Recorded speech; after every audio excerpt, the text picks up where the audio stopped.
Alright.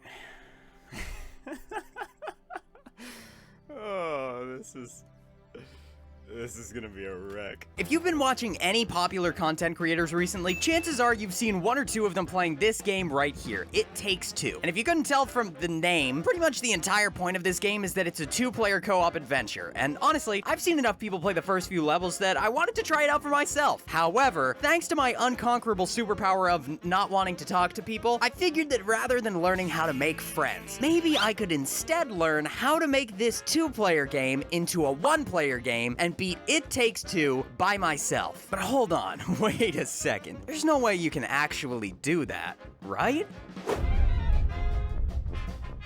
So yeah, I did that. A few quick things you may need to know before we get into it. First, I've been chowing down on puzzle platformers literally since before I learned how not to piss and shit myself. And even long before last week as well. So being as comfortable with these kinds of games as I am, the actual fundamentals of It Takes Two were pretty intuitive for me. In other words, if you want to take on this challenge, you may want to be familiar with the genre first. Secondly, for my controllers, I used an Xbox controller for Cody and a keyboard for May. Did this make the run probably a lot harder than it could have been if I just used two controllers? Yes. However, did I break specifically the one part of my other controller that lets me plug it into my PC because I'm a butterfingered impish buffoon of a man? Also, yes. And finally, like I said earlier, I was inspired to do this after watching videos of other people taking on the first few levels, which meant that when it came to levels 1 through about the first half of 3, I basically knew what to do already. Granted, that makes the puzzle aspect of it a lot easier, but don't you worry, because if you're here to watch a grown-ass man suffer, oh, you'll get plenty of that. And on that note, no more dillying nor dallying. Without further ado, I proudly present to you all my journey to prove that It Takes Two does, in fact, take one.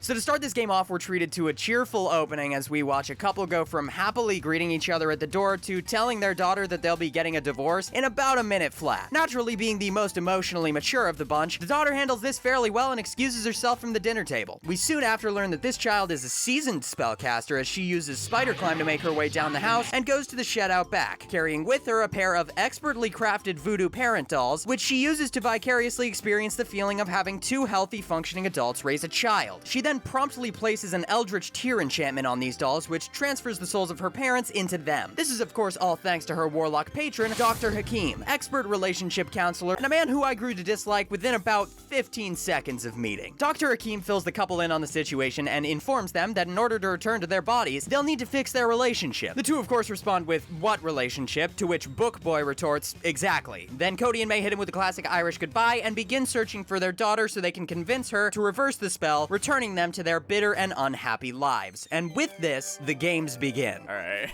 Here we go, boys. So now that I was behind the helm, step one to repairing this all but fully sunken relationship was learning how to control Cody and May at the same time so that, one, I didn't have to jump back and forth between the two every time I needed to go from place to place, and two, so that when it came to instances where I would need to play as both of them at once, particularly boss fights, I would already be used to the multitasking and cut down on a whole lot of struggling. This second point ended up being not as important as I thought it would be. Blatant foreshadowing aside, the first part of this level introduced you to the game by having you hunt down a spark plug that you needed in order to pass into the next part of the level, which required you to chase the little sucker Scooby-Doo style as it scuttled through the labyrinth-esque OSHA violation in the making, otherwise known as the shed that Cody and May regularly allow their child to play in. This part went slower than I would have liked. Oh god. Oh my god. Guys, this sucks. This fucking sucks. But eventually I got somewhat used to the feeling of willingly splitting the two hemispheres of my brain apart. I caught the plug and I used it to get to the next part of the level, wherein I was introduced to the first major checkpoint in my journey of 1,000 custody battles, boss number 1, the vacuum cleaner, who, by the way, proceeded to talk a whole lot of shit for somebody whose only function was being able to give a half-decent suck. But unfortunately, this vacuum cleaner also had some bark to his bite, because then he blasted Cody and May off onto the other side of the shed, which was both conveniently and coincidentally filled to the brim with vacuum-themed puzzles, forcing me to once again put my platforming skills to the test in order to get back to the scary vor machine and kick his ass. All in all, there were a few challenges. Oh shit. Let's practice the multitasking. Shit. And a bit of goofing. Look at Cody's sprint animation. What's Cody's sprint animation? Oh my god. Okay, let's game. Oh, that looks so cool. But eventually I made it to the top, and it was time to truly test my mettle with boss number 1. Okay, so the bosses are definitely gonna be the hardest parts, right? Correct. So the first boss was upon me, and I think it'll be a surprise to nobody when I say, this shit sucked. No, it's okay. With a pun that terrible, I would unsubscribe too. Oh! I got him both! Oh my god. Oh god, don't die. Oh god, please stop. Alright, my patented run in circles technique never fails. As you can see, whether it was dodging a metric ton of explosives that, side note, this vacuum just had stored inside him for like an indefinite period of time, I guess, jumping over ground pound after ground pound, or sucking up and blasting off those aforementioned explosives to give that vacuum a taste of his own IEDs, it was a tough one for sure, but eventually I got the hang of things and I even cleared the boss on my first try. Let's go! Let's get him, boys! Nothing personal, kid! Let's go! Now, just real quick, I'd like to touch on what's going on here because I'm sure you might feel like these two were maybe a little too keen to take this sentient creature capable of thoughts and feelings and suck the eyeballs out of his sockets so hard that he fucking exploded. And listen, fair, but also, I mean, it's not like this lack of empathy or concern for another being's life is some sort of pattern of behavior that they're going to exhibit repeatedly throughout the course of this game or something. No, that'd be crazy. Yeah, so in the next part of the level, the platforming gets amped up a smidge when May and Cody are sent on a quest by a paraplegic hammer to retrieve his body from a rusted ornery toolbox. And for this part, May equips this massive hammer guy as a weapon for smashing shit. Well, I guess really he's just a regular hammer, but also like May and Cody are really small, so the hammer looks really big in comparison. Anyway, then Cody gets these nails that are kind of like if the Mjolnir had been custom designed by Bob the Builder. You toss them out and stick them into walls and then call them back to you on command. And you know, the puzzles were certainly interesting. The platforming was cool, but most of the time it required the pair to do things one at a time, which, as you can guess, definitely made it easier for my playstyle. So really nothing super eventful happened during this point. But then after a while of that, and then a while more of very unsuccessfully dodging a seemingly infinite supply of nails falling from the sky, because again, and I cannot stress this enough, this entire shed is just one ginormous safety hazard, I eventually reached boss fight number 2. Alright, here we go, boss number 2. Okay, here we go, gamers. So phases 1 and 2 of this thing were an absolute breeze. All I had to do was jump over a couple arms, dodge a couple nails, and break a couple locks. And honestly, I knocked those locks out in record time. Oh, go, May, go, go, go! Get the locks, get the locks! Oh, get him, get him, get him, get him, get him. Ooh! I'm sorry. Did you say May? I heard Neo? But then come round 3, I started to notice something. Oh no. Oh my god. It was really fucking hard to dodge some of this shit with 2 people. Not only did this spinning trowel of death kill you in one shot, but also there were random holes in the ground that you could just fall through while trying to avoid this mega crazy scary go-round. And so I died, and I died again, and over time I began to feel a little stumped. But eventually, I started to notice something else. So if both characters die at the same time during a boss battle, then you get sent back to the last checkpoint you reached in the battle to try again. Which in this example was after I broke the second lock. And what I had assumed up until this point was that the best strategy would be to do what I did during the rest of the level and devote 50% of my attention to both characters to make sure neither died. But after dying a couple times, I took a second to really stop and think, and in that moment of heavenly clarity, quite possibly my greatest strategy of all, the just don't die strategy, was born. See, it's genius, because what I realized was that instead of going 50-50 on both characters, all I really had to do was devote 100% of my attention to one character, let the other one just kind of take the L, and then just not die. That way both characters would never die at the same time, and I would win every time. It was so simple, yet so effective. And while this strategy wasn't perfect, I grit my teeth, I stayed persistent. Go, go, go, go, go, go, go, go, go, go, you fool! Oh no! And just like that, within just a few short tries. Alright, go, go, go, go, go, go, go! Holy cannoli, dude! I had successfully beaten the second boss fight of the game. Things were starting to feel real. Let's go! I am so powerful. Let's fucking go. So, yeah, I was pretty excited.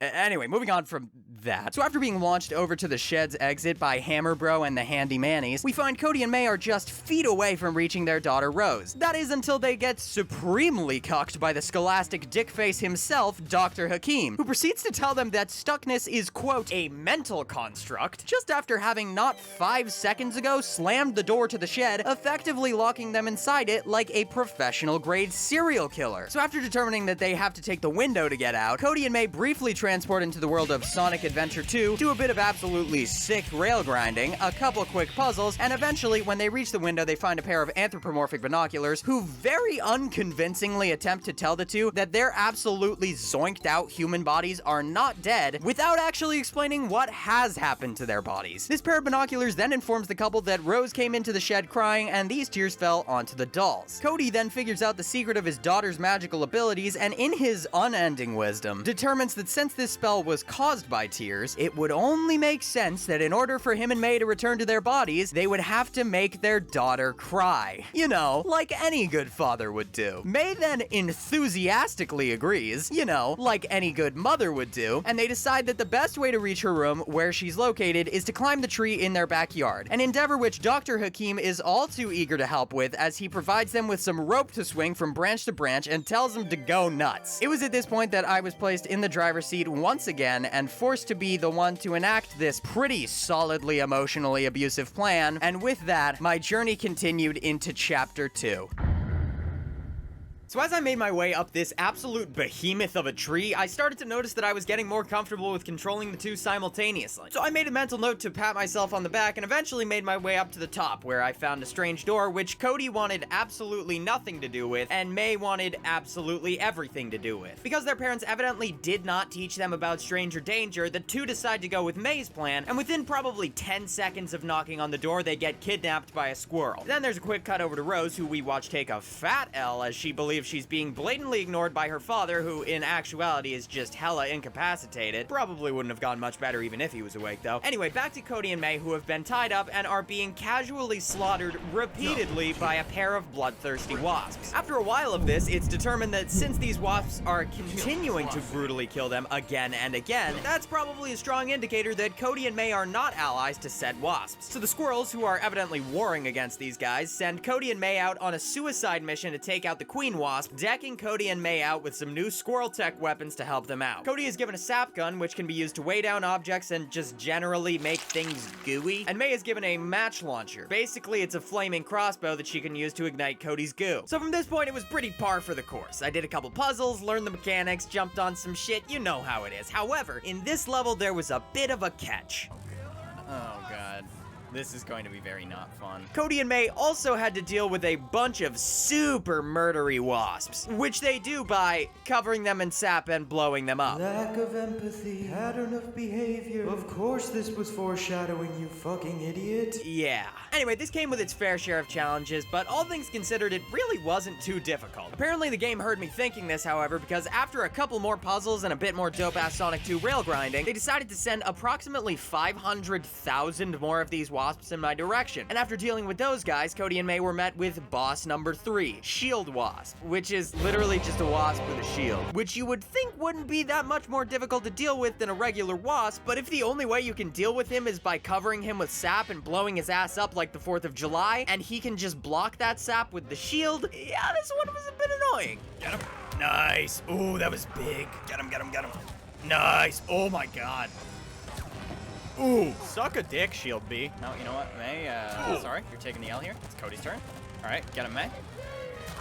Ooh, baby. I mean, I still got it on my first try, but doesn't make it any less annoying. Anyway, so I kicked his ass, then we transitioned into a cutscene where the bees were malding about the absolute goonery Cody and May were up to. Then the book showed up, and I started malding too. I think we're starting to get this technique down. Oh, fuck you, book. I can't wait until we kick your ass. I'm gonna cover this guy in sap and blow him the fuck up. I'm gonna put him in the library, and I'm gonna make sure that he's hidden so well that nobody ever rents him out, ever. But in the end, it was okay, because then I got to take out my frustrations on some giant maggots by blowing them up and then blowing up their nests, effectively killing like countless babies in the process. Honestly, I began to understand where Cody and May were coming from with their whole unending bloodlust. And after I finished giddily blasting away at these guys like a kid with a magnifying glass on an anthill, out of nowhere comes yet another big boy, boss number 4. Mortar wasp?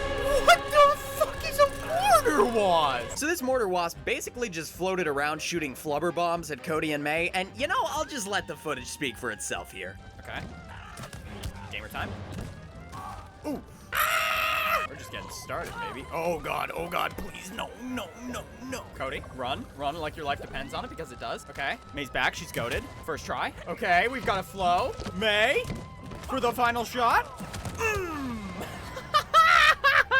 So it was a lot of back and forth, but once again, I beat this boss on my first try. And honestly, I was starting to feel like this challenge wasn't even a challenge at all. So a bit more puzzling and platforming later, and also a quick photo to commemorate my achievements. Gotta get a nice angle of the squirrel's ass in there. My cocky cock-like attitude was very quickly punished by way of a massive swarm of wasps, which I also proceeded to take down on the first try. The God Gamer strikes again. But anyway, then I was treated to a quick slide level before plummeting down to the shore of a massive tree river and having to work my way through these raging rapids using Cody's sap gun as an engine. The further down the river I went, the more extra explosive flaming hot Cheetos appeared to get in the way, with the idea being that I clear a path for Cody by shooting the Cheeto maggots with May. I instead opted to just not do that. Once again, the just don't die strategy rears its head. And after a couple bouts of trial and error and some bobbing and weaving of full-on tornadoes, because why not, I was able to maneuver through the waters and make it to the next part of the level. And can I just say, even though my suspension of disbelief for this part of the level was pretty much entirely shattered as I was bouncing on jellyfish, reading fully colored glow-in-the-dark squirrel cave paintings, and riding on ethereal flying catfishes, all inside of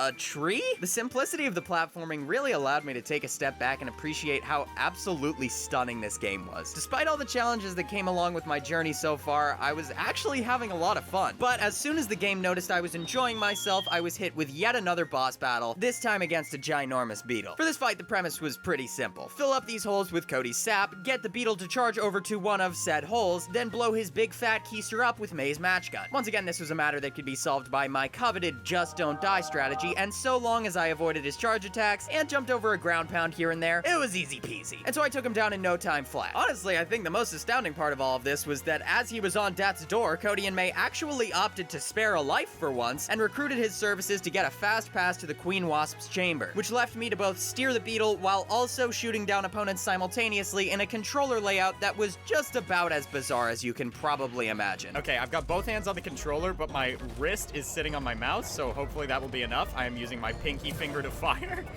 It is not effective. And while effective is not the first word I would have used to describe my little game of hand twister, much like a country girl, I made do. So I beat that section of the level, Cody and May jumped off of the beetle as it plummeted to its certain death without receiving so much as a thank you, and I landed in the domain of the Wasp Queen, meaning it was time for boss number 6, and this was a big one. So this boss, who, by the way, was also a giant robot, just for shits and giggles, had about 5,000 or 6,000 waves to her fight, but basically what you had to do was coat all of these red X's across her body with sap and blow them up. Pretty easy, right? Oh god. Stop. No! Fucking obviously not. So basically, anytime you tried to sapify her weak spots, her wasp guards would come in and body block her, forcing you to hit them instead. Plus, anytime you actually did manage to land a shot on the queen with your Gunkinator 3000 and take a part of her metal casing off, she would just throw some crazy new thing at you that would absolutely rock your world. Calling the airstrike? What the fuck? Jesus Christ, dude, that level of coordination. So after narrowly surviving this top-down bullet hell of literally just wasps, the fight switched back to the shooter, now with more wasps, shaped like swords, shields, and big fat hands ready to clap some cheeks, all of which, if I tried to blow them up, would just immediately respawn. So I just had to continue to chip away the defenses, once again only playing as one character at a time, meaning most of the time my partner was dead, so if I slipped up, it was back to the last checkpoint, until I could find one very brief but very important opening to capitalize on. So I did that. That rump do be looking fine, though. Ooh, big hits, boys. And I did it again. Okay, May. Yes! And I dodged. Really hate that. And repeated. Come on. Come on. No! Oh. All right. Oh, that's a lot. That's gonna do some massive damage, boys. Come on, May. Yeah! Until I reached the final phase. Once again, cue the Sonic Adventure music. Let's go.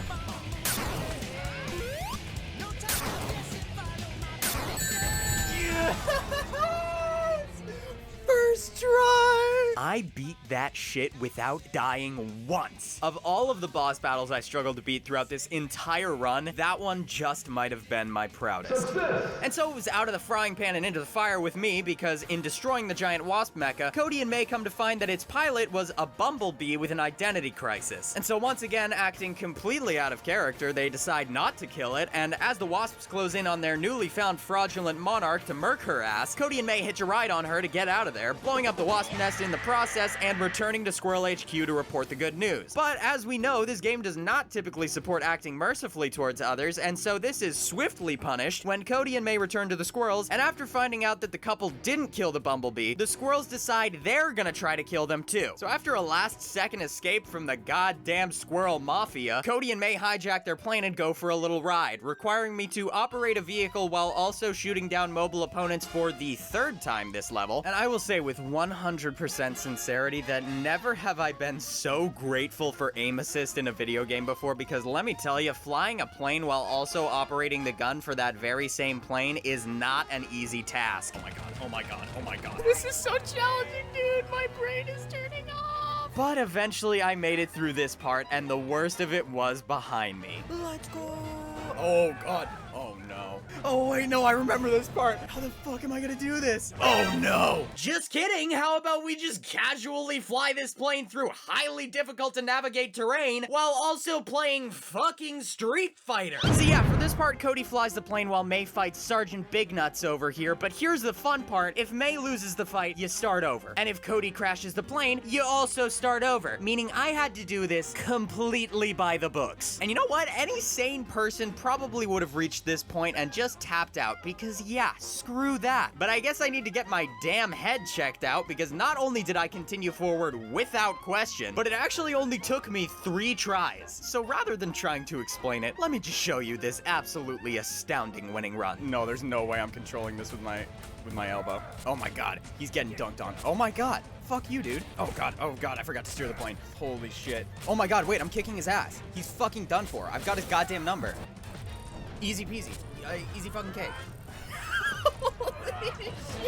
Spamming the attack button. Easiest trick in the goddamn book. And so, after having successfully evaded the squirrels, Cody and May's high-intensity plane chase became a scenic hang gliding trip through the backyard, and after a few peaceful minutes of enjoying the view, level 2 was complete, and I was feeling pretty damn good. Little did I know, however, that this next level was quite possibly the longest one of them all, and with 5 chapters to go, my adventure had only just begun.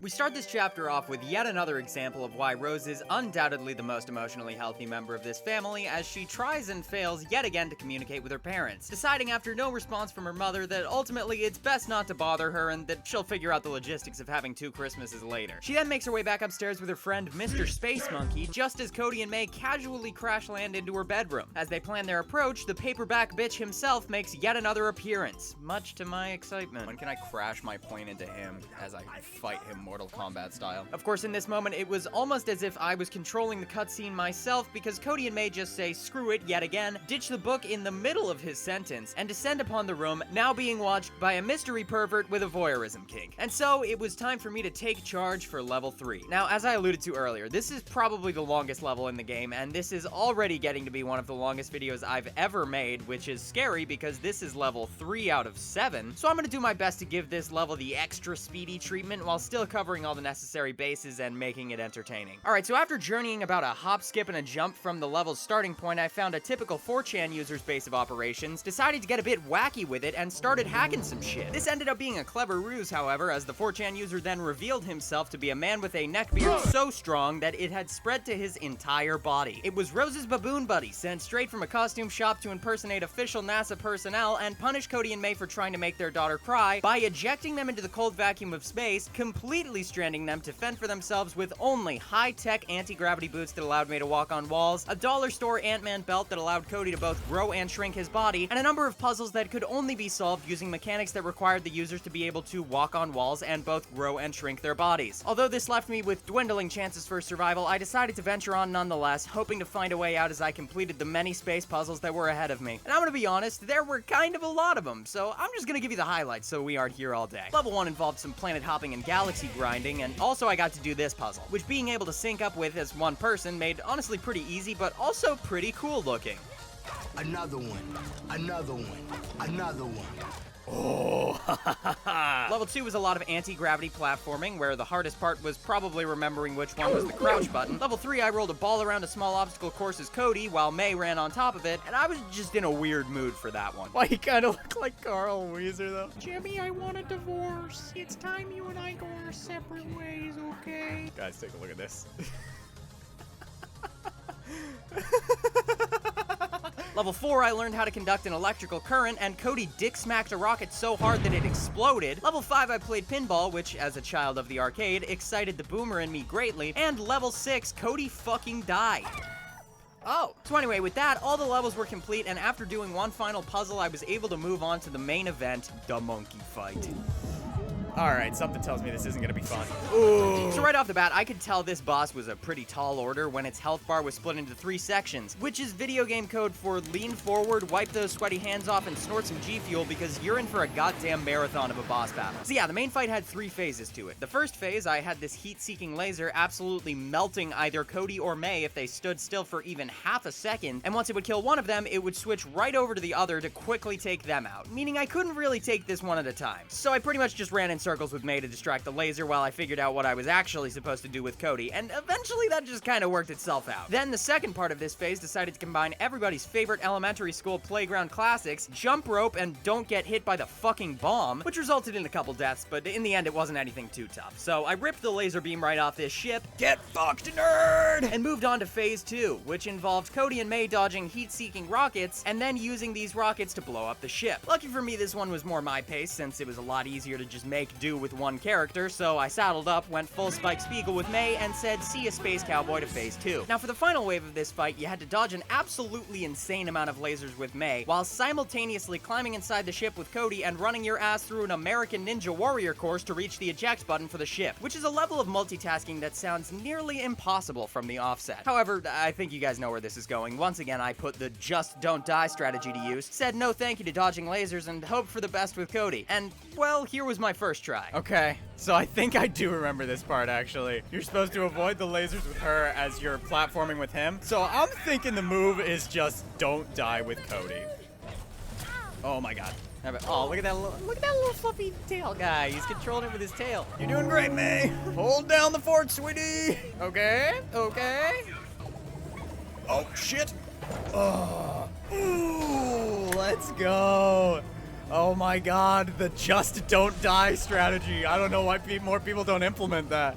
That works like a charm. And while I've mentioned it probably about 1,000,000 times in this video, it was actually this moment where the name for my infamous just don't die strategy was born. And so on the first try, I crushed phase 3, and it was time to finish off the monkey, who, by the way, I learned during this fight is named Moon Baboon, which really isn't even that funny, but I just find that inexplicably hilarious. Anyway, so I hijacked the UFO, chased Moon Baboon around in his own ship, shot him down with his own laser beams, and once Cody and May brought him to near death, he finally conceded, and I could finally take a moment to relax as the cutscenes rolled on in. So as Moon Baboon is just sitting there limp and bleeding out on the floor, he proclaims that he will never let Cody and May harm Rose, which is pretty bold for somebody whose organs are literally shutting down as they speak. Cody and May then promise him that they won't make Rose cry, and naturally, considering the relationship these three have all clearly built based on trust and honesty, Moon Baboon believes them and beams them back down to Rose's room, and what do you know, she's right there next to them on her bed. So Cody and May try to get her attention, but unfortunately, unfortunately, Rose has her bullshit receiver set to airplane mode, and so she can't see or hear them. However, she can see things they interact with. So rather than like stealing a pencil and writing a message or literally just tugging on her shirt to get her attention, Cody and May instead decide that the best way to get Rose to reverse this curse is to destroy the thing she loves the most. Specifically, Rose's favorite toy, Cutie the elephant. So after settling on this Parent of the Year decision, they get to stepping and head out on a journey to emotionally scar their child for the second time today. And with that, it's once again time for me to hit the sticks. Now, one thing I should quickly mention is that this was as far as I had seen anybody go in the game at the time, meaning from this point on, I was going into things entirely blind, which for this level in specific was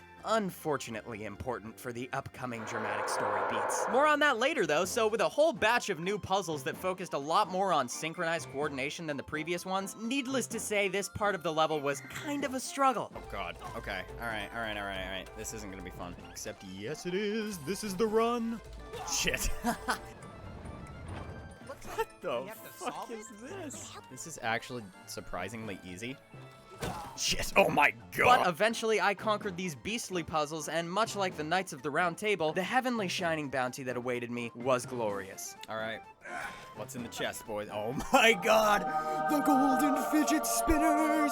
Oh my god, I didn't realize that those weren't, like, copyrighted. And so I rode around on some fidget spinners like a shitty Gen Z Silver Surfer reboot, and by the way, can I just say, one of the major points of contention in this game is that May is never around because she works too much, which she says is because they don't have enough money. And you know, after traveling through this goddamn toy box metropolis in Rose's room, I think I know where some of that engineering money might have gone, because I swear to God, this kid has a different toy for every time her parents neglected her. But I digress. After successfully maneuvering through this area, the book makes an appearance to once again, surprise, surprise, be a total dick face and suck Cody and May into basically a Twilight Zone located in Rose's kaleidoscope, where the brain power required to complete the puzzles was low, but the potential for seizures was high, so that was fun. Anyway, I escaped the chromatic aberration torture chamber and found myself in a quaint little toy city where more puzzles awaited me. Once again, a lot happened, so to put it briefly, I found a minecart I could use to travel around from location to location, got stuck for like 10 minutes trying to figure out the puzzle to free up the tracks because it required you to make two toy figures kiss, which was clearly a concept I didn't understand because I'm a lonely man and the idea of love has long since escaped my cold dead heart. Then I carted my ass over to a land before time, did some dinosaur platforming, hopped back on the cart, I was a pirate for a while. Oh, we're on a pirate ship now. Get on your pirate hats, cause we got a booty to claim. A long while, actually. Another ship sunk. Oh, What else do pirates say? yeah, gold. Me. Peg leg is acting up lately. I'm afraid that I might have to get that checked out by a professional, perhaps some sort of physician of a sort. Some might even say the bit went on for too long. Have you been eating your oranges lately? I don't want you to get scurvy. That comes from a deficiency of vitamin C, and we don't like vitamin C out on the sea, which means we get scurvy. Oh! But eventually I took down any swashbuckler's greatest nemesis, a giant octopus bathroom toy, aka boss number 8, on my first try, and got the pirate jitters out of my system. Yarr, the booty is mine. Yo ho ho, and a bottle of fuck you. Then I reached the next stop on this express tour of the most spoiled child on the planet's bedroom, the circus, where I had to partake in several tests to prove I was enough of a nasty freak show bitch to move on to the next stage. Fortunately, I've watched The Greatest Showman, so these puzzles were easy street for me, and just like that, a couple cannon shots, tightrope rides, and trapeze swings later, I was officially deemed the biggest clown in the building, as if the fact that I was doing this self-imposed challenge in the first place wasn't indication enough. And with that, my escapades on the card came to an end, and Cody and May were thrown headfirst into the middle of some Renaissance Fair Lord of the Rings wet dream nonsense, aka the castle where Cutie the elephant was located. While I was here, I got to know the locals. Why do I feel like this is like an actual RPG? Oh my god. Please tell me that... This is incredible! Happy birthday. What the heck? Is this pecan? Goodbye.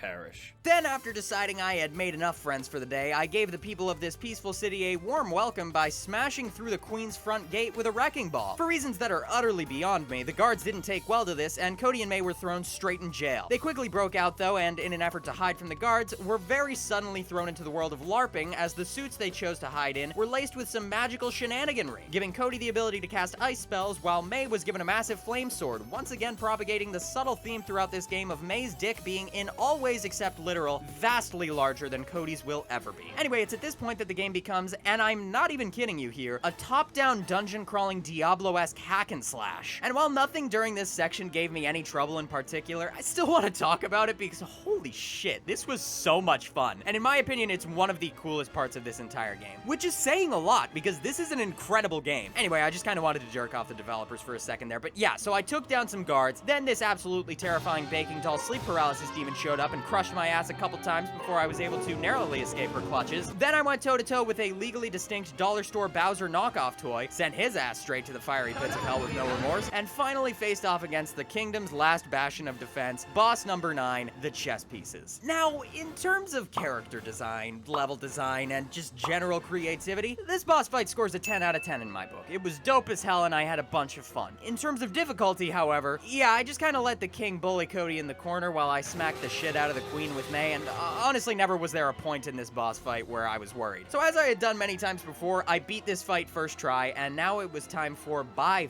far, the greatest challenge of any I had yet to encounter, Cutie the Elephant. And I will tell you right now, there's no way my sarcastic ass is gonna convey the genuine struggle I went through with this one, so I'm just gonna let you guys see for yourselves what happened here. Oh. Please tell me that she's like a closeted psychopath at least. Cody, what are you doing? Let's kill her. This is wrong. But I'm Cutie, the loving elephant. Oh, her title is The Loving Elephant? Yo, those legs are so short, she's not getting anywhere. Oh my god. What? No. No, don't do it. Not to Cutie. Not to Cutie. Oh, Cutie, no.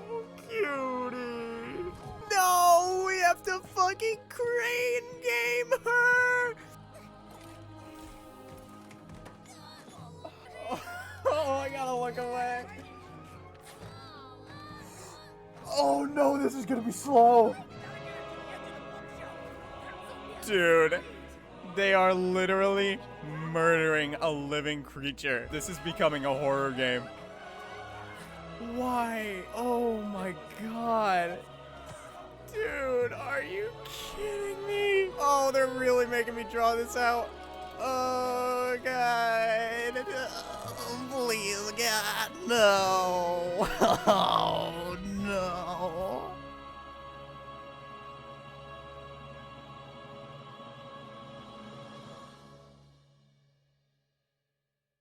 I could butt chug 10 gallons of holy water every single day for the rest of my life, and still my ass would never be forgiven for the sins I committed that day. So of course, once Cutie hits the floor, Rose sees her favorite toy has been brutally massacred and begins to weep because this has likely been the worst day of her entire life, and it only seems to be getting worse. So Cody and May, like the thoughtful and empathetic parents they are, rush over to their child and begin jumping for joy like they won the fucking lottery as they quite literally dance underneath her tears, and after just a few seconds of celebrating a job well done, they get absolutely blasted with karma juice as they realize that, wait a second, as it turns out, the spell isn't reversed by Rose's tears. Cody and May are just moronic, heartless sociopaths who have now destroyed their child's favorite doll for, and I cannot stress this enough, literally no reason. But wait a second, no time to feel badly for their grieving daughter, because after taking a quick look around, the two notice that Rose wrote a note explaining how this can all be fixed. Just as they're about to read it, however, Dr. Hakim, and this is likely the only time I will ever say this, comes in like a goddamn hero, tears that paper to pieces, and without hesitation sends Cody and May straight to marriage counseling to straighten their asses out. And so, with a notable lack of pep in my step, and a recent update to my list of top 1 most tragic deaths in video games, I was done with level 3. By far the longest, and by far the most emotionally scarring of them all. However, with how far I had gotten in the story, I wasn't gonna stop now, and so I moved on to level 4.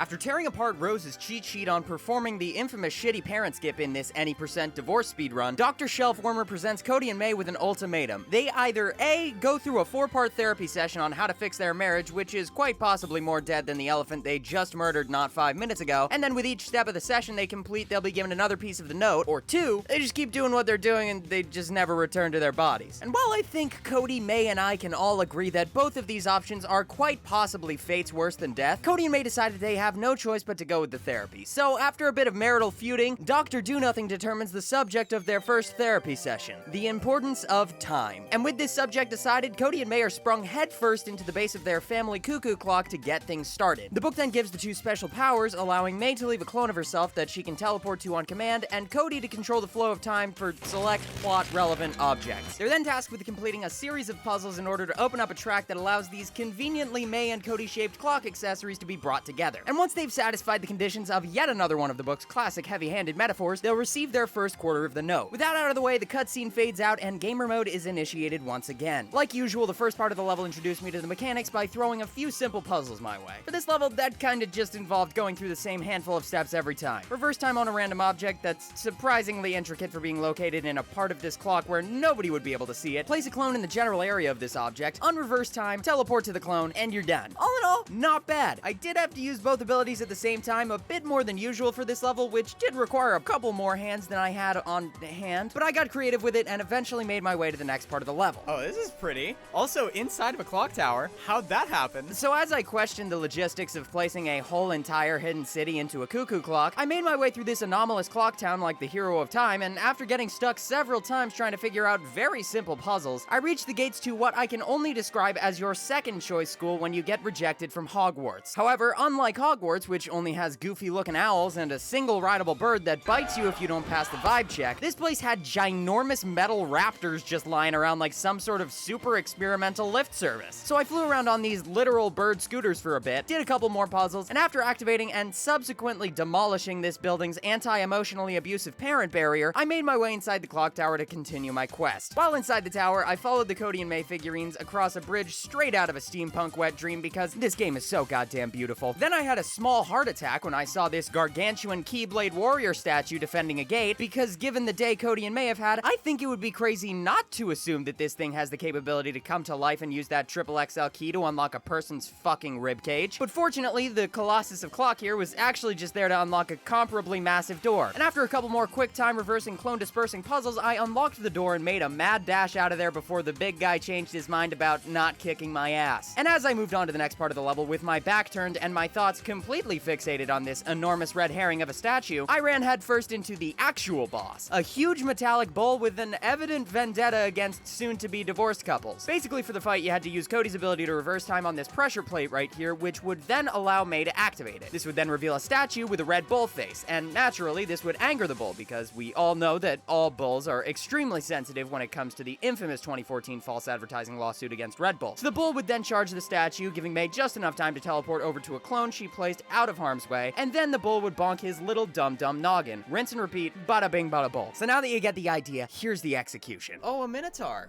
huh? Oh, well, good thing that Minotaur is Surprise, just a statue. motherfucker. Oh, well, simply who could have guessed? Okay. There we go. Oh! Nice, okay. Yes, let's go. And so, with the bull out of the way, after a bit of rope swinging insanity, wall jumping calamity, and stair climbing profanity, I have to go up the stairs here. Here's a clone.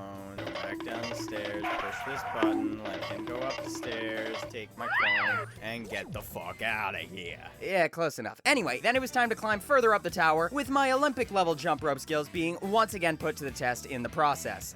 Oh.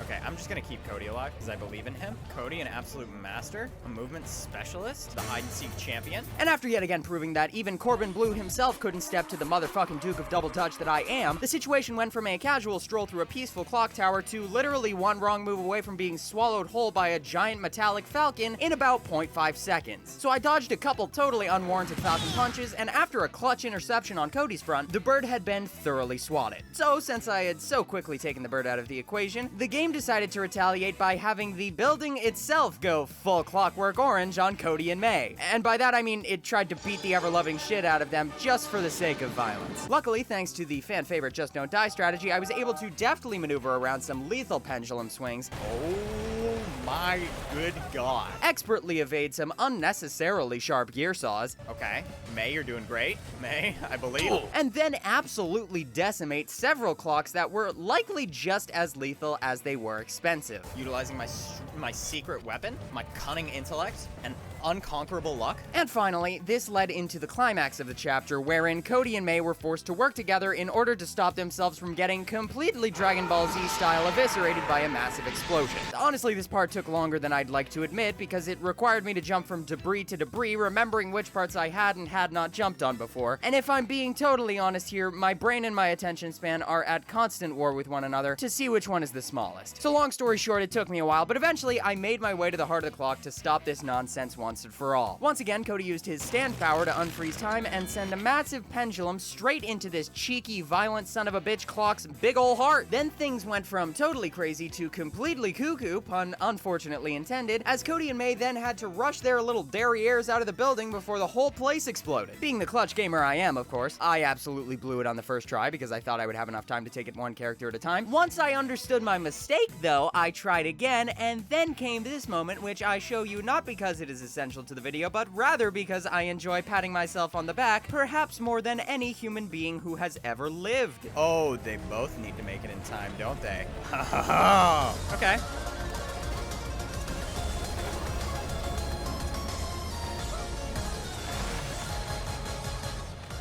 Oh my god. First try, are you kidding me? And so, just like that, Cody and May finished off the clock by reversing time on it and destroying it once and for all. Alright, alright, alright. Get him, get him, get him. Let's go, let's go.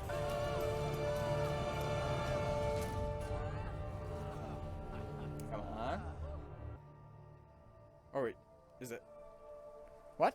We were supposed to repair the clock? Yeah, I kind of forgot you weren't supposed to break the clock, so it turns out I just had a fundamental misunderstanding of what I was actually supposed to be doing for, like, the whole final act of that level. Anyway, so Cody and May finally reunite the two clock pieces, which was the actual goal of this level, and after replacing the figures on the track with themselves, the rigs that are stuck to their feet pull the two uncomfortably close to one another. And as they lock eyes in a beautiful and tender exchange, they see the flicker of love return in each other's eyes just before getting immediately and expertly cock-blocked by the Book of Moron himself, Dr. Hakim, who congratulates them on a job well done. Cody and May, of course, aren't having any of that, so they simply tell him to hand over the piece of the note and kick rocks. The book then casually poofs them all out of existence, and the scene suddenly cuts back to Rose, who witnesses the family cuckoo clock, after years of inactivity, suddenly turn on as if it was never broken, which is the most beginning of a Paranormal Activity film shit I have ever seen. Although she seems almost impressively unfazed by this. And with that, yet another chapter comes to a close, and the time comes for the next part of this absolutely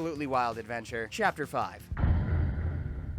After successfully learning how clocks work, Cody and May are introduced to part 2 of Captain Anti-Libido's 4-part marriage counseling fun run. The theme for this one, attraction. So May and Cody are flung into the middle of the wilderness Bear Grylls style as Book Boy shreds powder all the way down a mountain like this is some sort of fucking game. He then once again flexes his talent for ham-fisted metaphors as he presents the couple with 2 halves of a magnet to help them fix their attraction issues. I mean, seriously, I thought I was bad. Jesus Christ. So anyway, we zoom out to find that Cody and May are inside a snow globe, one that the book is now looming over like some sort of terrifying intergalactic tyrant. And a bit of back and forth shit-talking later, once again the couple are left to their own devices and the level begins. Now going into this level, I should probably make note of something for context's sake. So the mechanic for Chapter 5 was incredibly simple. Red magnet pushes red objects and pulls blue objects, blue magnet pushes blue objects and pulls red objects. It's literally just magnets. However, at this point I had also been live streaming for almost 10 hours straight, so physically I was wide awake, but mentally I was a sack of potatoes being tossed off a cliff into a conveniently placed vat of boiling oil. In other words, my brain was fried. With that said, I was taking a pee break during the part where the Oxford Prictionary explained the magnets, so then I came back, saw that May and Cody were holding magnets, and thought, oh, this should be pretty simple. I know how magnets work. Spoiler alert, after 10 hours of slow cooking my frontal lobe, I did not. Keeping that in mind, the first few puzzles for this level took me an embarrassingly long amount of time. For example, here's footage of me having to look up a level guide to figure out how to push a log. What? So yeah, eventually I figured out that toughie. So after a bit more similar puzzle-based tomfoolery, Cody and May took brief respite in a log cabin to make a quick costume change, and while in there, Cody suggested they chill and enjoy each other's company for a bit. A request which May absolutely stonewall rejected. That's not important for the video, I just find that hilarious. Shut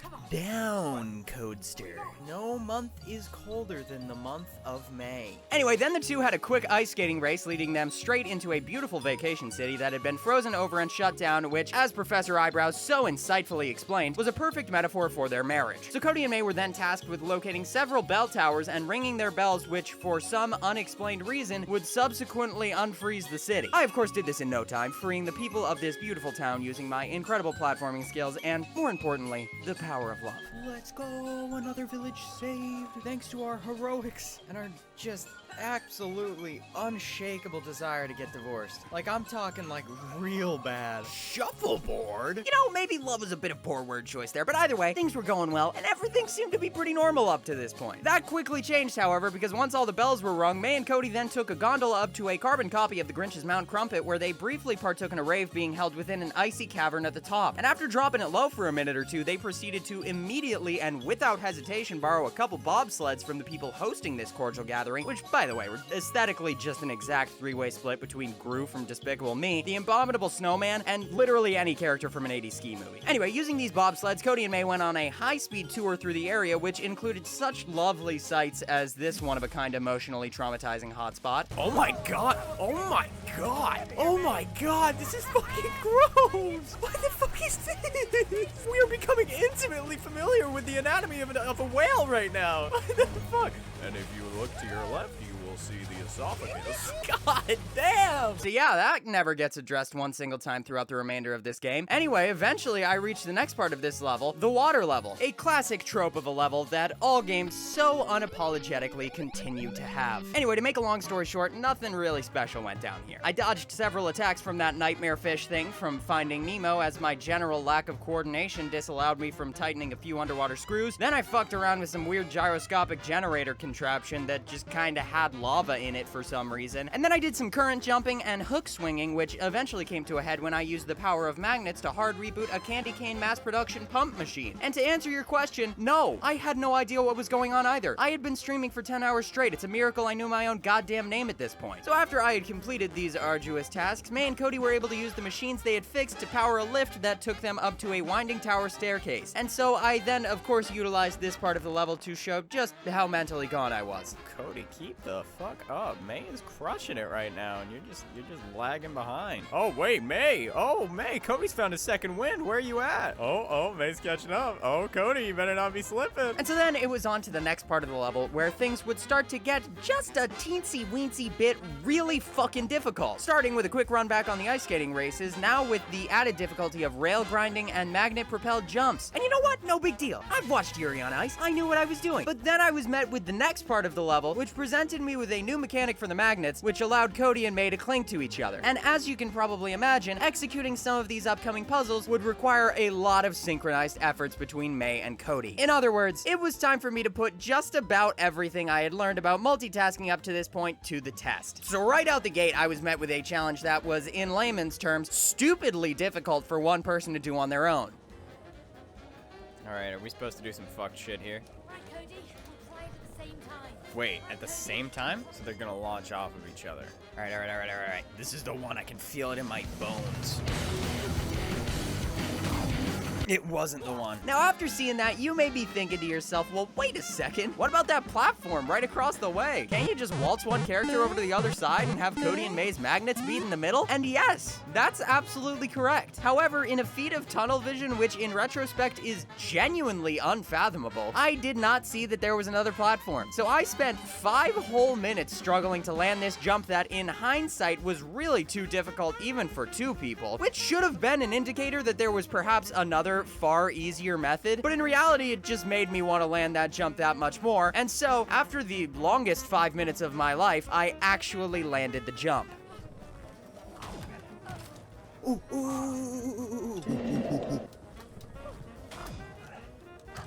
Yes! CMA, I'm out of here, bitch! challenge. Now, some may say that this was perhaps a waste of time, or a perfect example of working harder, not smarter, like a grade A buffoon, and that's fair. But what I would come to realize not 2 minutes later is that all of that training in precise and synchronized timing between the two characters would come in handy for what was quite possibly the most difficult challenge I would face throughout my entire experience playing this game. So basically, in the next and final part of this level, May and Cody had to make their way up to the top of the mountain. A simple enough request, except it was made a tad more difficult by the raging snowstorm that could blow them all the way back down to the start every 10 or so seconds. So how do you prevent that from happening? Well, fortunately the mountain has these conveniently placed poles throughout the climb, meaning you could use your magnets to cling to the poles and prevent yourself from being blown back. The only issue was that these poles could only be grabbed by either Cody or May, and it switched off on who was able to grab them every time. Essentially, what this meant was that in order to get to the top of this mountain, I would have to put Cody on May's back, run May over to the pole to grab it with her magnet powers before the storm began, then the second the storm was over, pop Cody off of May, put May on Cody's back, make a mad dash over to the next pole with Cody, and grab it with his magnet before the storm would toss both of them down the mountain to start all over. And then rinse and repeat several times, all in a window of time that was so precise that if you were even a second late, it was game over. And if you had trouble following that explanation, I want you to imagine live streaming for 11 hours straight after having only eaten half of a pizza and some trail mix, with a bright-ass ring light shining directly in your pale-ass face, and a Twitch chat calling you a turbo virgin the whole way through. And then you'll understand where I was in trying to actually perform this. If you can believe it, this took a while. I did a whole sports practice and you're still streaming? No! Stop running! Come on, get it. No! Oh, that storm lasts so long. It's so unnecessarily long. But if I've said it once, I've said it a million times. Papa ain't no bitch when it comes to platformers. And so I cleared that part of the level and was met with the absolute last challenge, which I would quickly learn was far less of a challenge from the game itself as it was a challenge from my own severe lack in critical thinking skills. Long story short, I needed to get past this wind tunnel right here to reach this cabin that was at this point a literal stone's throw away. And I'll spare you the, and I kid you not, 10 minutes it took me to figure this out. You know how earlier I thought I had to do that stupidly hard jump, but in actuality I just had to put the two on either end and meet in the middle? Yeah, well, turns out that was the game's way of subtly hinting at what to do when you reach this final part of the level, and since I skipped that part entirely, I was absolutely dumbstruck. Emphasis on dumb. And so I had to look up a guide just to find out that I was quite possibly the most foolish fool who had ever lived. Oh. You suck, Ty. And so I brought the magnets together, met in the middle, and after 2.5 hours of struggling through this level, I had made it to the top of the mountain. So after reaching the top of the mountain, Cody and May take some time to appreciate the beautiful view around them and think back on all the memories they've shared together as a couple. And a bit of mushy, disgusting love talk later, the New York Times worst seller himself makes an appearance to congratulate the two on a job well done and poof them back to the divorce dimension. And once again, after completing their therapy session, Rose is given yet another clear indication that she should leave the house immediately and call an exorcist. But once again, she ignores this, apparently seeing it as not a huge deal. And just like that, we return yet again to the all too familiar hot pink couch of marital misfortunes, which I'm only just now noticing that Cody's feet dangle over like a child, which makes almost too much sense to me. Anyway, with 2 pages down and 2 pages to go, Dr. Divorce Papers unveils the lesson for the penultimate level, passion. Initially, this confuses Cody and May as they all but admit that life has turned them into passionless, empty husks of human beings, but then they remember Cody's long-forgotten passion for gardening. The book immediately latches onto this because that piece of information has been the most contribution the couple has offered in actually helping him fix their marriage yet, and so he sends them to Cody's garden to get to work. Much like every other level, Cody and May are then given special powers. So Cody learns Vine Whip, and May is given a super soaker and a sickle. And like, I'm not saying the game is trying to tell you that May is a communist, but I am saying that when I was at the Grinch Rave in this past level, May did grab a hat that looked eerily similar to a Russian military hat, and she did say that she loved it, so I mean... Anyway, soon after this, the book once again poofed away Fairly OddParents style, and the level rolled in. However, as I've highlighted several times already, I had been up for a while, so I decided to call the stream there and leave the final stretch of this challenge for another day. a big day today, gamers. It's a big, big day. Flash forward a week or so, I'm in the middle of ignoring my finals for college, and I've finally recovered from the nearly 12-hour stream of the first 5 levels of the game. So I jumped right back into level 6 and quickly discovered that the object of this chapter was to remove the many gooey, disgusting plant pustules located around Cody's garden in order to make it no longer gooey and disgusting. In short, this task was mostly achieved in one of 2 ways. One involved me peeling back the flesh of these rotten mutated plants and slashing their innards until they would recede into the ground in an exchange that was likely the closest a game can possibly get to an R rating without actually reaching it, and the other method involved May using her super soaker to water a potted plant, which Cody would then cannonball into and subsequently emerge from the pot fully plantamorphed into some form of vegetation that would then help the couple get past a certain obstacle. Personally, I preferred the latter option for several reasons. Firstly, unlike option 1, this method of gameplay did not feel like it was one wrong move away from a really gruesome hentai. Secondly, the variety of gameplay provided by this Cody plant mechanic was actually really cool. You had the cactus that turned Cody into a needle-blasting turret, flowers that let him stretch out and create a path of leaves for May to jump across, mushrooms that turned him into a bounce pad, and I also just really like the idea of Cody's goofy-ass face being transposed onto a bunch of stuff he had no right having his face on. But more on that later. Probably the biggest reason that I preferred these parts, though, was that oftentimes you were able to easily take things one at a time in this method's associated puzzles. Unfortunately, this was not a luxury I was afforded with the more hacky, slashy parts, which was especially unfortunate considering this was the means I would have to use to take down boss number 11, this weird evil dirt plant thing. So basically what you had to do for this fight was dodge the Alaskan vineworm here as it burrowed underground and attempted to hit you with its spikes. Then, when it would appear above ground to shoot you with its gross goo blobs, you would grab its head with Cody's vine and attack it with May's communism powers. And although that may sound easy enough, a couple things got in the way a bit. First off, in order to grab the plant with Cody, I needed one hand on the left trigger and one hand on the right trigger, or else he would let go. And in order to move over to the plant and attack with May, I would need one hand on the keyboard and one hand on the mouse. In other words, I needed about 4 hands to do that. Not to mention, while all of this was going on, I also had to dodge both the boss's goo loogies and the swarm of gross little tree gremlins that it would summon to attack me. I eventually got around this by stretching my fingers on one hand like a goddamn professional pianist to hit both triggers with Cody, and then switching between the keyboard and the mouse with my other hand for May. And although it took me nearly 10 minutes and oh so many deaths, I squeaked my way out of that boss fight in more or less one piece. Okay. We rolling. Riding dirty. Ooh. So, after a quick surprise trip to the spa... Okay, what is this? Oh my god. What is it?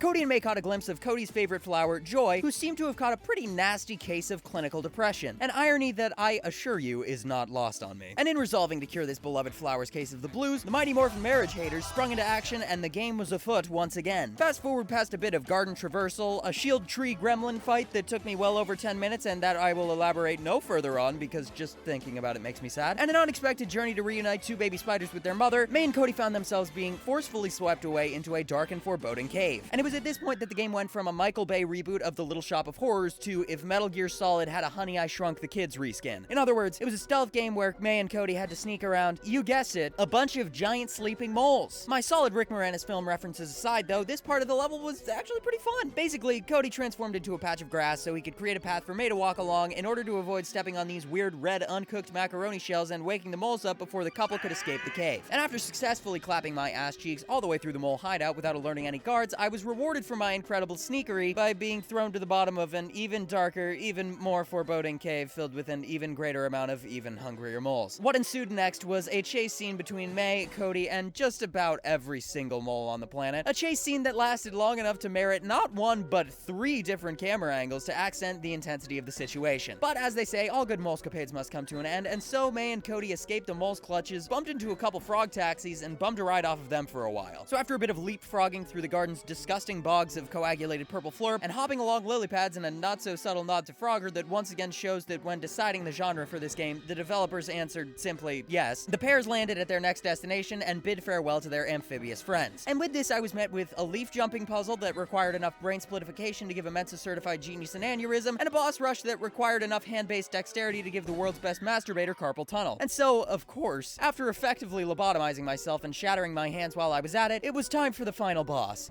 Oh god, oh, this is how they start. I've seen a couple videos like this. Now, as previously mentioned, Cody's favorite flower, Joy, was currently going through her rebellious phase. And in fact, I witnessed several of these phases myself during the fight, the first of which was by far my favorite.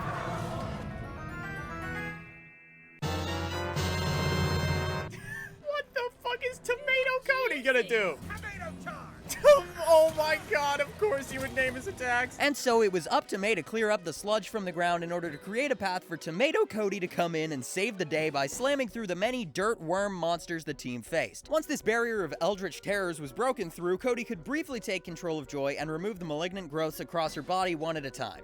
Yep, okay, this is uncomfortable. Got him. Then you'd reach phase 2, where May and base form Cody would have to dodge a couple hits from Joy's massive mystery bodily protrusions until she got tired, and then it was back to Cody's spherical food-based heroics, and this cycle would repeat until the job was done. And so that's exactly what I did, and well, Tomato Cody is of course the real star in my eyes. It should not be forgotten that this fight would not have been possible without the help of our other brave warriors, Potato Cody and Lime Cody. With that said, here's the clip of the boss's final moments. Alright, mash time, peak human performance, you got that right. Oh, I'm pressing the wrong button. Oh my god. It's a good thing I masturbate so much. So thanks to the power of a resilient and very explicably experienced mashing hand, the day had once again been saved, Joy was returned to normal, Rose was hit with the paranormal activity 3-peat, and page number 3 was acquired, rounding out chapter 6 and bringing us into the next and final level of this crazy, wacky, wild game, chapter 7. Final destination, the final countdown, Final Cut Pro, Final Flash, Final Fantasy, 1 through however many hundred they've made now. All great works that were directly inspired by the truly incredible undertaking of this final level I championed on this day. And as I reached the final level of this decidedly not one-player game, spirits were high, days since my last haircut were higher, and I was ready to take on the world. So with that, we're back to the cutscene now, and with the 3rd page acquired, Cody and May are only 1 page shy of finishing their emergency don't be a terrible spouse / parent / general person seminar, and finally moving past this torturous existence of living out the plot of Toy Story so they can go back to the far more desirable experience of living out the plot of Marriage Story. Anyway, so for this level, the theme was passion. Now I'll ask that you politely remove your greasy little gremlin digits from the keyboard before you make like a novelist and write some bullshit that nobody cares about in the comments saying how the last level was about passion and that this is just lazy writing. Because while last level was about Cody's passion, this level is about May's passion. In other words, that's not lazy writing, we just live in a patriarchal society where the needs and desires of women are considered an afterthought and you were just far too eager to accept this reality and move on, you chauvinist fucking pig. So anyway, Cody, being the little teacher's pet wiener face that he is, immediately tells Dr. Strangelove that May's passion is singing. And so the book sends the two on an express trip to the attic where May's old music equipment is being stored. Conveniently enough for the pair, this attic is also where they'll be collecting music-themed quest items to put on a concert that May will be performing live at. May then tells the book that this is in no way the type of live aid that she's interested in and that she can't do it. To which the book responds by telling May to stop being cringe, then giving her the ability to manipulate objects with her singing voice, and then literally turning Cody into Captain America. Like, I'm not joking here, you take Steve Rogers, make him like 20% more band geek, and give him 100% more dad bod, and this is what you get. Anyway, with all that said and done, it was time to hit the road and make some music. Once again, sort of an early call this time, but we've hit the point in the level where I must ask, what kind of fucking attic is this? So while I explored this attic that can only be described as if the land of Narnia was located in the back of Kurt Cobain's tour bus, a Nirvarnia, if you will, I began to get a feeling for the pair's newfound powers. This consisted majorly of slicing things with Cody's literal heavy metal frisbee, and either blasting things out of the way with May's freakishly powerful dragon shouts, or enchanting random objects with her bardic songstress incantations, with both of these abilities draining a limited sing-song meter to make things interesting. I did also run into one part using this last mechanic that gave me some trouble, so for your enjoyment, here are the highlights which make me look most like a sad and incompetent man. Shit. Oh, wait. Gotta jump. That's probably important. Oh. Shit. Oh, wrong button. Come on, Cody. Oh, shit. All right, taking the hat off. I'm getting too sweaty. Shit. I think I can get this within 2 or 3 more tries. Oh, whoops. Scratch that. Maybe 5 or 6 more tries. Okay, no, this is a legit try, though.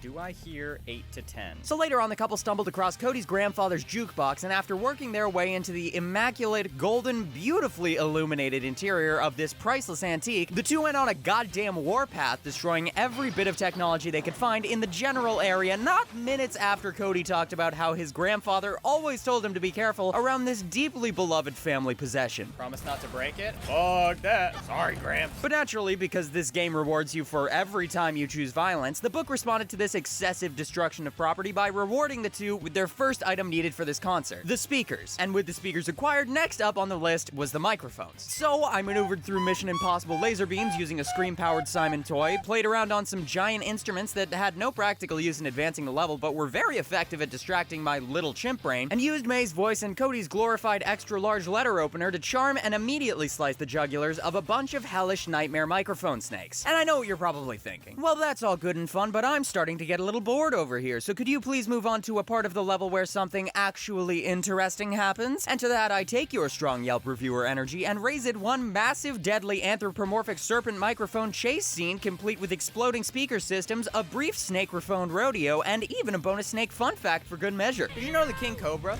is one of the only snakes, or no, the only snake that will devour its own kind? Found that out on a Most Critical stream last night. And after shutting an unnecessarily large set of doors in order to narrowly escape the creature that lurked within this chamber of musical secrets, Cody and May had earned their concert mics and set off to collect the final piece of equipment, the lights. But first, it was time to once again get distracted for far too long with the level's music-making tools.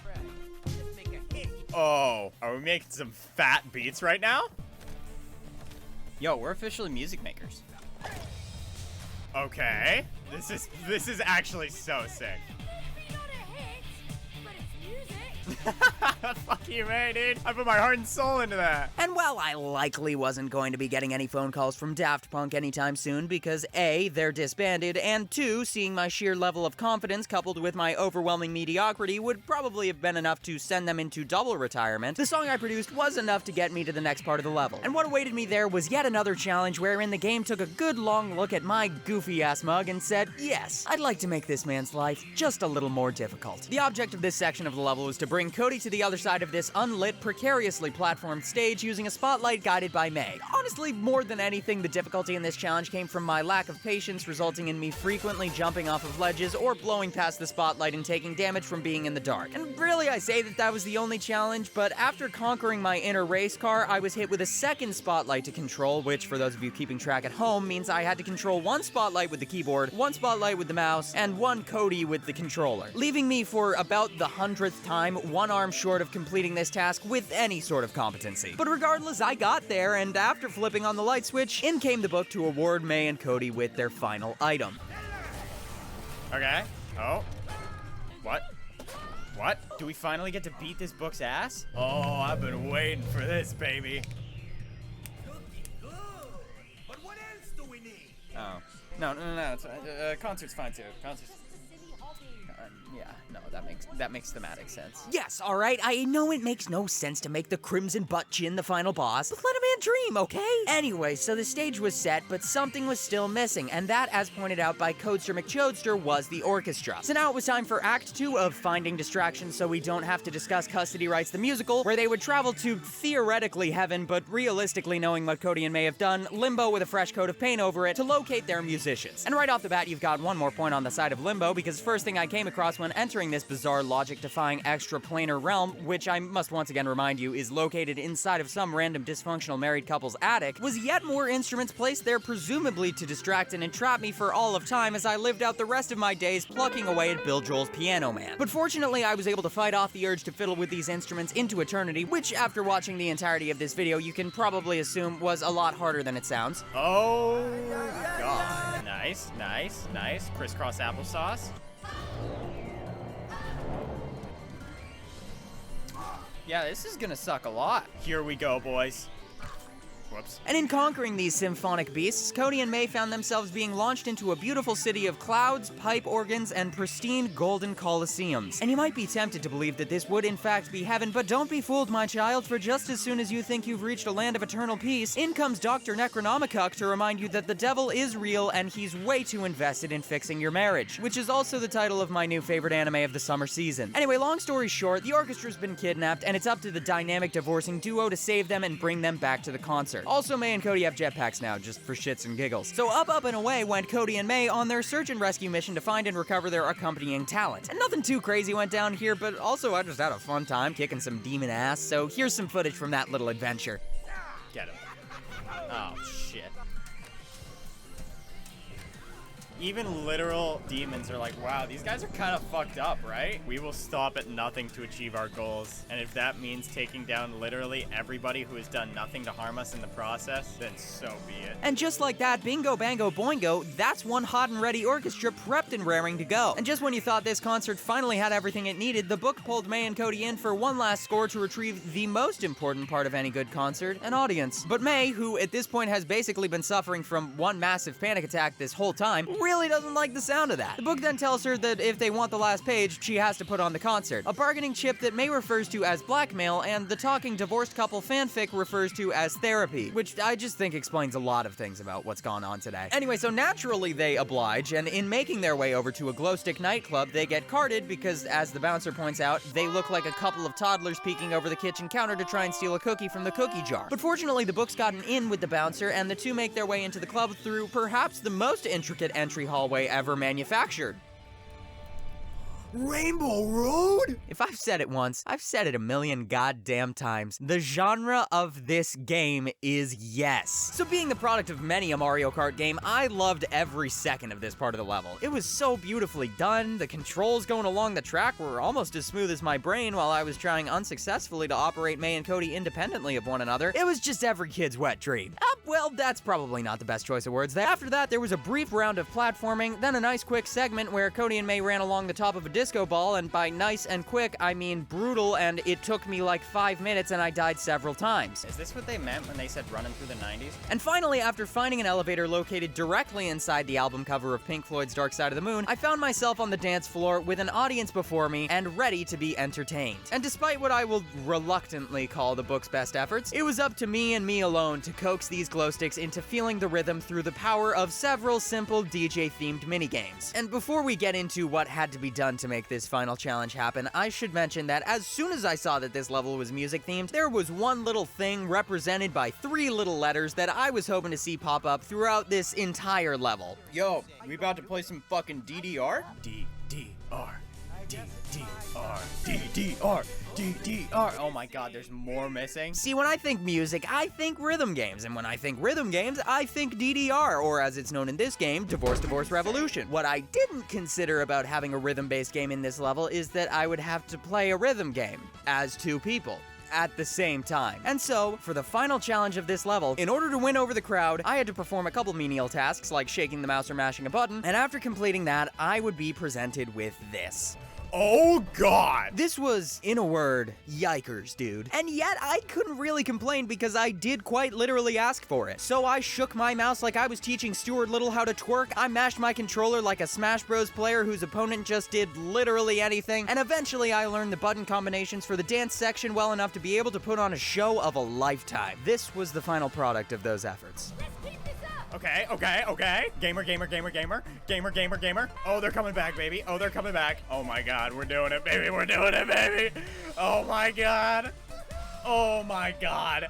And so I got my DDR, I surpassed my own limits to overcome this challenge like the generic anime protagonist I always knew I was, and just like that, the crowd was going wild, and my job was complete. Now all that was left was to take a quick victory lap back to the concert Sonic 2 style, and then a super, it's just like a real quick, drug trip, I think? Why are we floating in the stratosphere, Mario? And then, the performance.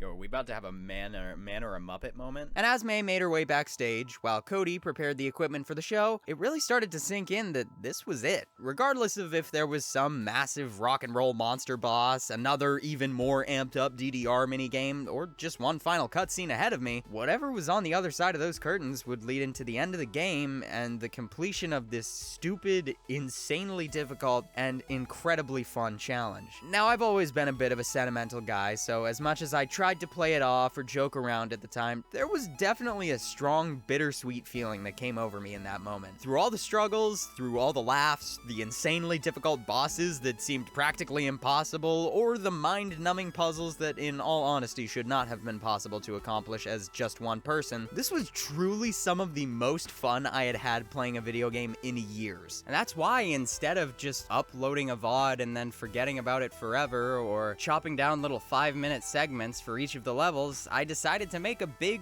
hour-long spectacle out of this. It's moments like this that reminded me why I loved playing video games in the first place. And you know, that was a memory worth cherishing to me. And so, May opened up the curtains, walked out onto the stage, and as she stared out into the crowd around her, she tossed her fears aside and began to sing.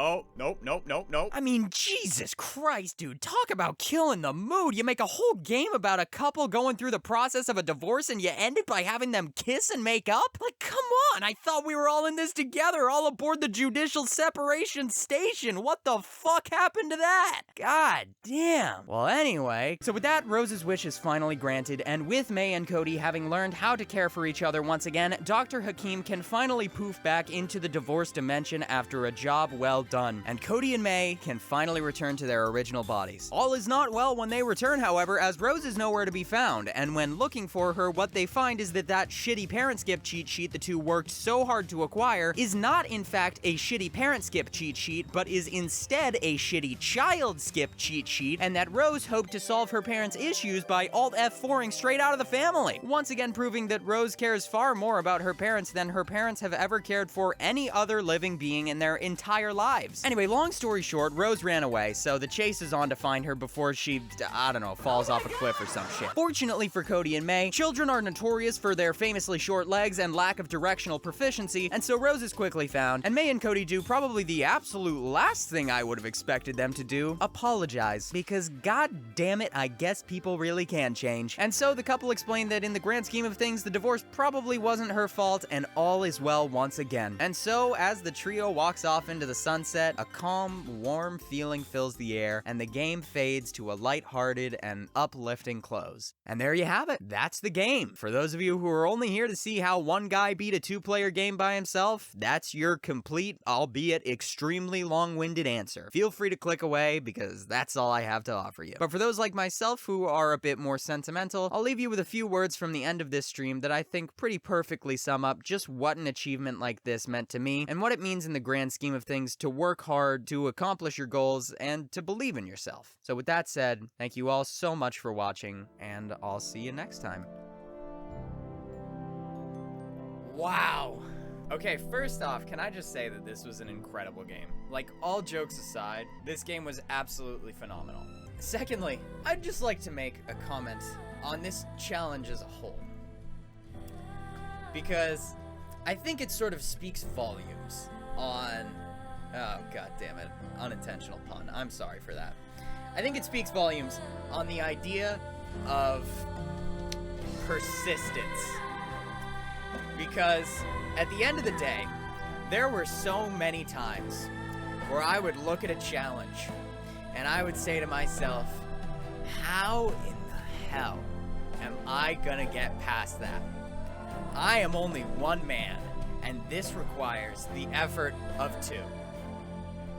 But never once did I ever give up, because at the end of the day, giving up on your dreams is cringe, chat. And I want you to remember that.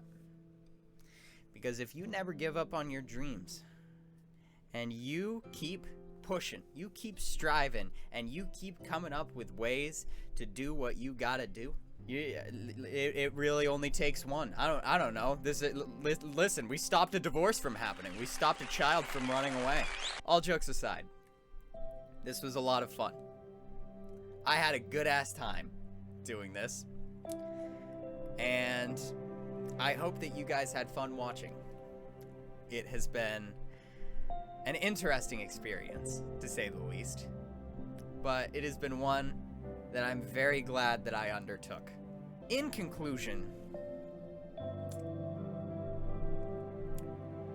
the name It Takes Two is it's a lie. Like, let's just, like they say, it takes two. Like I literally just did this by myself. I just did this with a keyboard, an Xbox controller, and a little bit of gamer's intuition. It does not take 2. It takes 1. So, false advertising. I will be getting a refund on this game.